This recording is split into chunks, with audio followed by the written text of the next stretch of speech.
Why does this unattractive girl still reside in her parents' house? It's quite bothersome. Could you kindly vacate the premises immediately? You clearly don't belong here. Pack your things and return to your parents' house. About a month after my husband passed away, I found myself living with and caring for my mother-in-law. These harsh words were directed at me by two individuals. Did I do something wrong? I've been contributing by paying $3,000 a month for rent. However, if they view me as a nuisance, I'll leave the house as they wish. A month later, an apology came from my mother-in-law, tears streaming down her face. But apologies alone won't resolve the issue. I decided to share a surprising fact with her. It had been a year since I married her son, and we have been living in their house. My husband and I shared a love for camping and outdoor activities, quickly bonding and leading to our marriage. Now I was taking care of my mother-in-law, who had been alone since my father-in-law's passing. Her initial animosity turned into gratitude, and we built a genuine parent-child bond. My husband and I had a decent income, and we were giving her $3,000 a month as rent. Despite this, financial troubles arose. My sister-in-law, who didn't live with us, began making frequent demands for money. I intervened when she asked for financial help, suggesting ways to cut expenses instead. My husband, realizing the need for his sister to become more self-reliant, firmly advised her to stop depending on their parents. This created a rift, but my sister-in-law reluctantly changed her behavior regarding money matters. Since my father-in-law's passing, my mother-in-law had been more lenient with money, often granting her children's requests. However, it became apparent that my sister-in-law was exploiting this generosity, demanding larger sums of money. Taking charge of the family's finances, my husband managed the situation. One day, as I went to work, he wasn't feeling well and had gone to the hospital in the morning. At first, I believed it was just a common cold, but during lunch, my husband called, revealing that it wasn't just a cold. They had discovered cancer. The tests indicated that it was quite advanced, and I was told I had approximately a year left to live. His shocking words rendered me speechless, and panic set in as my thoughts froze. After standing still for a while, reality hit me hard, and I rushed to the hospital where my husband was. At that time, my husband still had enough strength to converse normally, but as the treatment continued, his strength diminished. After 6 months, he could hardly talk. 7 months later, struggling to breathe, my husband tried to convey something important to me. The content of his words was surprising and left me in shock. I spent several days absorbed in those thoughts, but a week later, my husband passed away. I couldn't believe it. I couldn't grasp what was happening. However, after his passing, I was busy with a funeral week and settling his affairs. Days passed, and just when I thought I could finally start coming to terms with my husband's death, an unexpected incident occurred. I have something to talk about. Is now a good time? My sister-in-law asked. Of course. What would you like to talk about? How much did you hear from my brother? Actually, I heard that a spot opened up in a very popular nursing home that's hard to get into. Why don't we consider admitting Mom there? My brother is no longer here, and taking care of that old lady must be a hassle for you, right? My sister-in-law's smirk about this topic made my heart clench.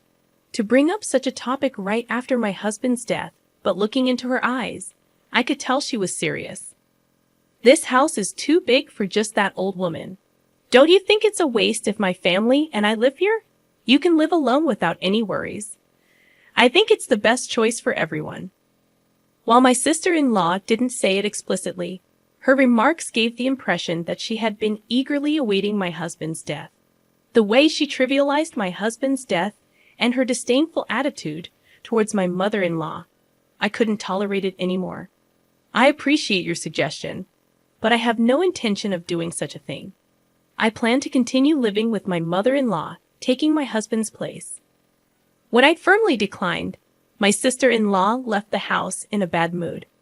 Originally, it seemed she viewed my mother-in-law as a convenient source of money, so her attitude was not surprising. However, I was honestly shocked by her blatant actions. Nonetheless, I had no intention of letting my sister-in-law have her way, nor did I plan to put my mother-in-law in a nursing home. But an event a week later shook my resolve. Upon returning from work, I found my mother-in-law glaring at me angrily, and my sister-in-law smirking beside her. "I'm disappointed in you. I want you to leave this house. How dare you plan to put someone in a nursing home without consulting? What are you trying to do, take over the house?" "No, that's not my intention." "What do you mean? Why don't you just be honest?" "It was your proposal, wasn't it? You said to put Mom in a nursing home and sell this family home, and suggested we split the sale proceeds, didn't you?" "I never said such a thing." Shocked by this unexpected betrayal, I struggled to speak, but managed to express my thoughts. I was genuinely taken aback, completely unprepared for such forceful tactics just because things weren't going her way. The pain and sadness enveloped me as my mother-in-law looked down on me as if I were worthless. "I don't consider you family anymore. Please leave this house right now," she shouted at me with rage on her face. It seemed my mother-in-law had no intention of listening to me. "Understood. If that's what you want, I'll leave as you wish," I responded. Perhaps my sister-in-law had influenced her, but this was a clear betrayal for me, as I had decided to continue caring for my mother-in-law in place of my husband. I quickly packed my things and decided to return to my parents' home. I needed to find a new place to live and had a lot to do, but being kicked out by my mother-in-law deeply hurt me, so I decided to rest at my parents' home for a while. About a month later, my sister-in-law accused me of withdrawing money from our parents' account without permission. "Is that you? You withdrew money from our parents' account without permission, didn't you? Why is there not a single dollar left in the account?" "Don't say such ridiculous things. Are you calling me a thief now?" "Pretending you don't know. If you keep doing this, I'll get the police involved. Come to our parents' house right now." After saying this, my sister-in-law abruptly hung up the phone. Caught in someone's conspiracy and now being accused of theft, I had had enough. I had anticipated issues with the mortgage of the family home. There must still be several years of mortgage payments left unpaid. Honestly, I didn't have the time or energy to deal with my sister-in-law. I wanted to cut ties, but I had reasons why I couldn't. There was still a truth I had to reveal. With a heavy heart, I immediately headed to my in-laws' home. Just like the day I left, my mother-in-law glared at me, and my sister-in-law was there too, giving me the same look. Did he steal money from the house or withdraw it from the account? "I don't know, but give it back quickly. You both were working, right? So, there must be a significant balance, right?" "What are you talking about? There's nothing left of my father-in-law's inheritance. We've been covering all the living expenses and rent. Do you think the inheritance would cover everything?" "What, really?" My words left my sister-in-law looking at my mother-in-law in surprise. It was clear that there was an understanding between the two. My mother-in-law knew that we had been financially supporting the family home, but she probably thought that my father-in-law's inheritance was sufficient for a while. However, the actual situation was quite different. Maybe in this situation, isn't my mother-in-law the victim? Mother-in-law, it was your daughter who was misusing father-in-law's inheritance, wasn't it? At that moment, my mother-in-law's expression changed dramatically. There was an air of confusion, as if she couldn't grasp what I was saying. But I never lied to deceive others. The attitude of my sister-in-law made it clear that what I was saying was true. Her expression changed the moment the inheritance was mentioned, even though she had been glaring at me sharply before. "I've seen through the schemes you've been plotting and the misdeeds you've been committing. Actually, my husband revealed to me that since we started living together, he took over managing the household finances. He noticed a significant decrease in the inheritance supposed to be received by my mother-in-law, and he found it abnormal. Moreover, my sister-in-law's frequent and unusual financial requests seemed suspicious to him, so he confronted her. It turned out she had withdrawn cash from the inheritance without any permission. She was actually stealing." "Wait, is that true?" My sister-in-law stammered in confusion the moment I revealed the truth. My mother-in-law's anger immediately turned towards her. It seemed my mother-in-law hadn't realized the money was gradually decreasing, as she had been living modestly since my father-in-law's passing and never paid much attention to finances. My husband, being in accounting, was aware of even minor financial changes. This misdeed came to light when he confronted my sister-in-law. Yet, for my mother-in-law, her daughter remained precious, leading my husband to keep it a secret under the promise of repayment. The reason my husband sternly stopped her from borrowing money from my mother-in-law was because of this. I only learned about this a few days before my husband passed away. It was truly surprising, but it seems to be the truth. To steal someone else's money, even if they are family. What were you thinking? Can't you differentiate between what's right and what's wrong? My mother-in-law berated my sister-in-law. Stop making excuses, you thieving cat. Her face became increasingly red with anger, as if she was about to burst a blood vessel. Although not someone who clung to money, she had a strict moral compass, especially harsh on acts of malice and betrayal. Her decision to disown me, seeing my act of sending her to a nursing home as a betrayal, was also based on these values. These values applied not just to me, a non-blood relative, but also to her own daughter. However, I had more to reveal. Also, the large amount of money you got by betraying your family was used for gambling, right? Huh? Wait a minute. What are you talking about? My sister-in-law feigned ignorance. I've investigated everything. You'll understand if you look at these. I showed them several photos from an envelope. Pictures secretly taken by my deceased husband, clearly capturing my sister-in-law entering and exiting a casino. Your husband works for a foreign company, and you should be financially comfortable. My husband always wondered why you were so desperate for money. The investigation unexpectedly revealed your gambling addiction. Tell me, how enjoyable was it to gamble with someone else's money? What is this? This is called stalking. This is no joke. You're calling others thieves, and now this. And there's something else I need to tell you, mother-in-law. It was your daughter who suggested sending you to the nursing home. You know what? Finally, I've reached this point.